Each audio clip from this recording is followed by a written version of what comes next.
লোহার শিকলে না থাকলেও বন্দি জীবন কাকে বলে তা নিজের যন্ত্রণা দিয়ে হাড়ে হাড়ে বুঝেছে শিশু মোহনা।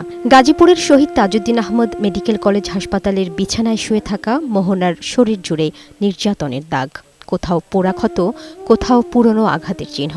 মোহনার বাবা মেয়েকে এক ঝলক দেখতে বহুবার সে বাড়িতে গেলেও প্রতিবারই গেট থেকেই ফিরিয়ে দেওয়া হয়েছে তাকে।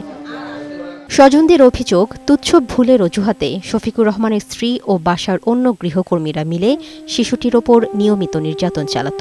দিনের পর দিন না খেয়ে থাকা মোহনাকে বাঁচতে হয়েছে অমানবিক বাস্তবতায়। ক্ষুধার তাড়নায় সে খেয়েছে টুথপেস্ট, এমনকি টয়লেট টিস্যু। বিয়ের দায়িত্ব আর ভবিষ্যৎ সেটা যদি কইরা দেন তাহলে আমি মেয়েকে দিতে পারবো, ইনশাল্লাহ। আমি এরকম একটা মেয়ে চাইছিলাম। লাস্টে যখন আমরা উদ্ধার করতে গেছি, এই তার এক সপ্তাহ খাবার দিয়ে নেই, বাথরুমে রাখছিল, সে পেস্ট ক্ষুধার জ্বালায় সে পেস্ট খাইতো।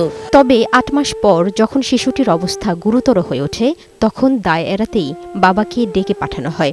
মেয়েকে নেওয়ার আগেই সই করিয়ে নেওয়া হয় সাদা কাগজে।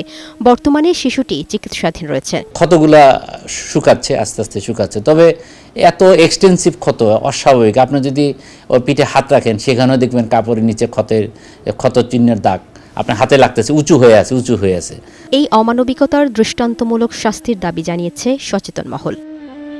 লামি আক্তার, বৈশাখী সংবাদ।